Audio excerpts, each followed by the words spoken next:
Okay, so it's been brought to my attention that some of you are a little confused about the law presentation that we are doing. So I put together my slides as an example. The first thing that we need to do for the environmental law presentation, yes, look at how many tabs I've opened, is do some research and select an environmental law. I put a link here that should provide you with some information on environmental laws. And for my demo, I went ahead and did the Superfund, which is actually called the Comprehensive Environmental Response Compensation and Liability Act. Once I did that, once I selected my topic, which was very easy for me. It took no time at all because I have been studying this for so long. But for you, it will take a little bit longer. So peruse the list that I gave you. If you want to look somewhere else for environmental laws, then that's fine. There's many places that you can find federal environmental laws. It's okay if you want to do a state law as well. But this one, as well as the other ones I see down here, are federal laws. So if they're going to be a state law, you will need to actually explain what state it is part of. I would highly suggest sticking with the federal law because the state laws are going to be a little bit more difficult, I think, to find details on. And the federal level is a little bit broader, whereas the states have different abilities and what they can do in their own regions as long as they align with the Constitution of the United States. So unless you're looking for a challenge, which I don't think you are, try to find a federal law. You could also go to environmental laws in Wikipedia as a place. Let's see what it does. As a location just to identify some of the environmental laws. Right there it said list of environmental laws. I prefer that we stay within the United States just so that it is a little bit easier. So we don't want China, India. Let's focus on the US. It's probably going to be at the end just because of the alphabet.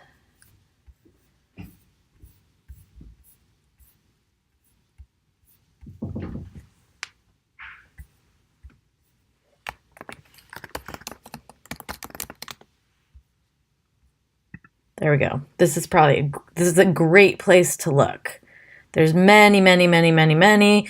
I would suggest going to the Wikipedia page to get a general understanding, but I do not wish to see Wikipedia as a resource that you have cited. It's a good place to get kind of an encyclopedia overview, but it's not the greatest place for, oops, that's the old one, for referencing our materials. So what I did here is, this is a template. I'd like us all to use the same template so that it looks clean and crisp. You are able to copy any of these predetermined slides if you would like to use the layout, which, as you can see, I have done. I used, where's the one with the picture?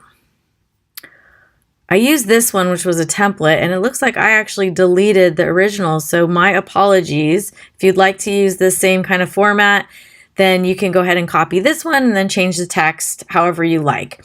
But what I did here is I had my title slide and I put my law, which aligns with what I have on my Google form. I'm sorry, my Google spreadsheet here.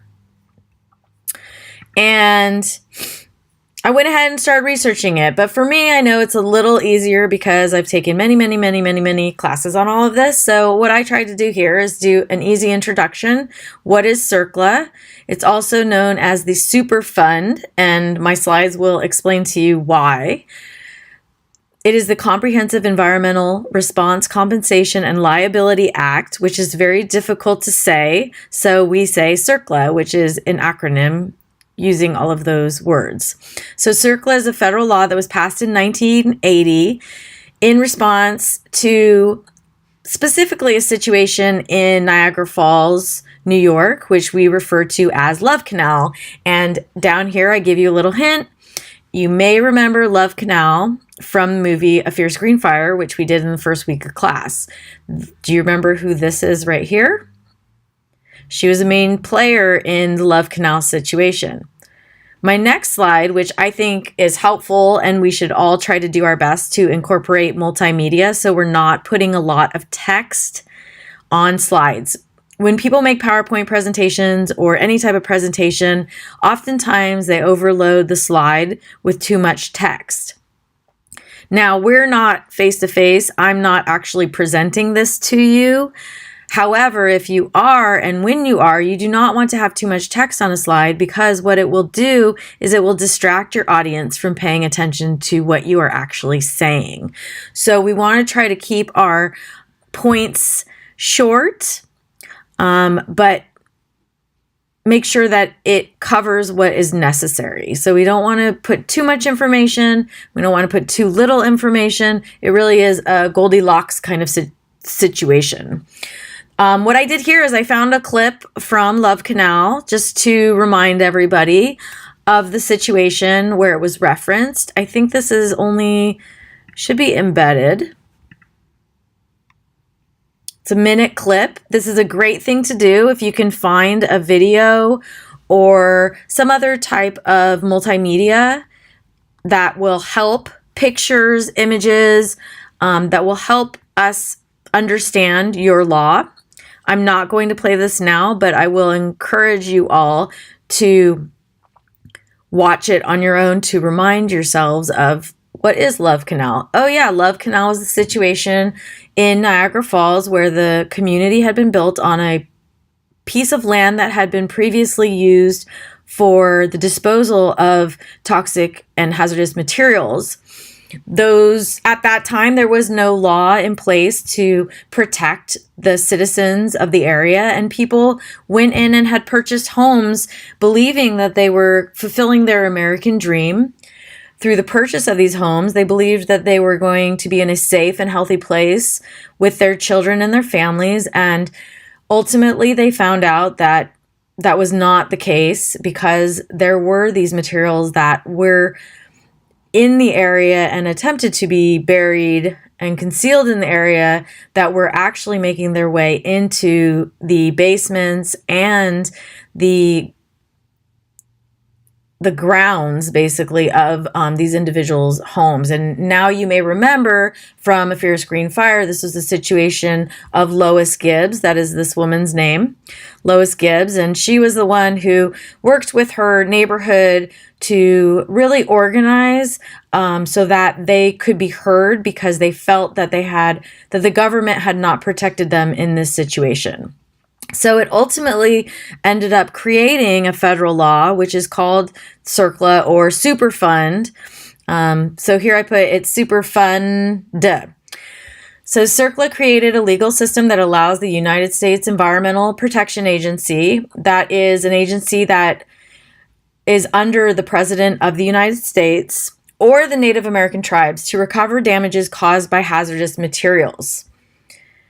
Based on CERCLA, any company that creates hazardous materials, transports, stores, or disposes, meaning pretty much anybody who touches the material from the creation to the disposal, can be held liable, I spelled liable wrong, for the cost of cleanup. Now, the reason why they did this with CERCLA is because a lot of these companies may no longer be in existence at the time when the situation occurs. So the companies could have declared bankruptcy, they may no longer be, and by covering so many possible stakeholders or people that had some type of business with the material, it allows for a stronger chance that there will be compensation and that the government will be able to recover the costs of cleanup, because these cleanups are not cheap. So because of this law, it makes it very risky to work in hazardous waste, which can be a good thing because we want people to be very aware. We want companies to have to follow stringent regulations, or at least I do, because I don't necessarily want to accidentally fall upon a place where there is a Superfund site that is not capable of being cleaned up. So it basically makes companies that are working with hazardous materials more aware of the repercussions of dealing with those substances, because the costs can be so great because it is very difficult to clean up a Superfund site. So the word Superfund actually comes from this idea that there is a pot of money that gets funded by these companies that have contributed to situations where there has been a concern around the hazardous material cleanup. So interestingly, here I'm at De Anza right now in my office. We're in Cupertino, which is in Santa Clara County. Santa Clara County has more federal Superfund sites than anywhere else in the United States. Now, that might seem pretty shocking to most people. And if you look at the next slide, I went ahead and went into the EPA cleanups in my community map, and you can see the Superfund sites are the red triangles on this map, and I apologize, it did not allow me to deselect other things. Brownfields, I believe, are a phase, so those are I don't even see any of them in there. Oh, brownfields properties. So basically none of these identifiers in this legend are a good thing. It means that there are concerns about toxins in those spaces, and they're in possibly various levels of cleanup. Now, the real issue is why did this happen? And the reason is that trichloroethylene, TCE, was used in the production of semiconductors for various things, and it is a carcinogen, meaning it is a substance that is capable of causing cancer in living tissues. So that means humans and other living organisms.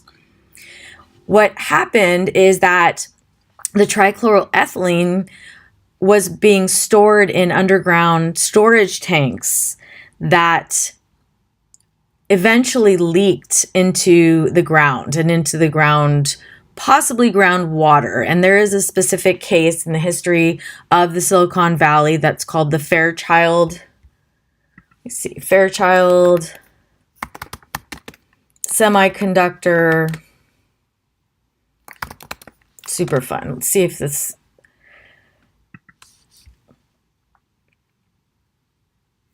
It was a former semiconductor. That's not the right one because there was one Mountain View, but there's also one in South San Jose. There we go.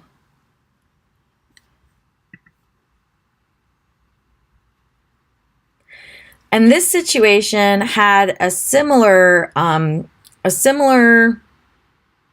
leadership from a mother who had noticed some health trends. Oops, this is not working. In the 80s.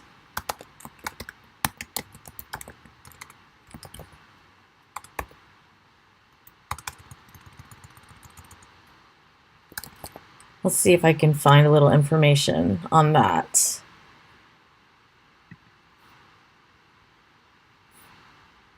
It might be more difficult to find the information about the local situation.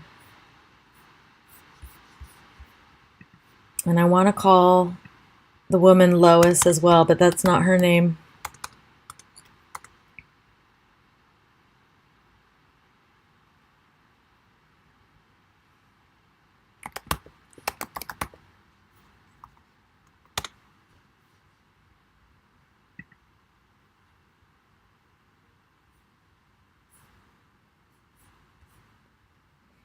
I'm sorry, I can't remember the woman's name. But here we have some information about former IBM workers. I don't know how many of you are familiar with the Silicon Valley. I know some of you are not students in the local area, but we all know the Silicon Valley due to the tech industry now. And this was back in the 80s. There was basically a contamination, a leak in the underground storage tank that was at the Fairchild Semiconductor plant. And that leak occurred in South San Jose. If you're familiar with the area of Burnell and 101, there was a woman there who had a daughter who had a heart defect. She started talking to her community members, much like Lois Gibbs did in the Love Canal situation. And ultimately, because of her activism, there was action taken to stifle the use of underground storage tanks. Now those are no longer allowed in this area because of the potential contamination, but because so many organizations were using them at the time, a lot of them were leaking into the ground, thus contributing to this cluster of Superfund sites. So for this project, you don't have to go as in detail as I have here, but I would like you to do your best to find out about the law and put it into terms that we can understand, that you can convey in a few slides, such as what I've done here. I'm sorry, I'm trying to fix this.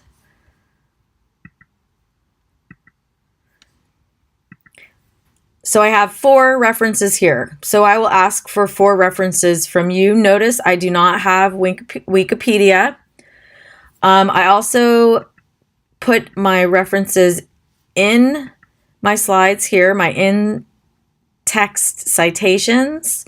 I'm using APA format, 6th edition, and I'm going to show you a neat little tool that I would suggest you try out. It's free. And it helps in doing research and writing and referencing. It's called Zotero. And if you download it, which I have done on my computer, you can get, this is what it looks like. This is a download on mine. I believe there's an online version where you do not need to download, but I like to use the download one. All of these are things that I have read. I just recently finished my doctorate degree. So what you see here, chapter 1, 2, 3, 4, those are actually my chapters and the associated readings and references that I used for my dissertation. But down here, I went ahead and created a special collection called ES1 Law Presentation. And when I click on that and I leave it there, I have this little add-in on my Chrome that allows me, oops, that's not it, to go ahead and go to the article.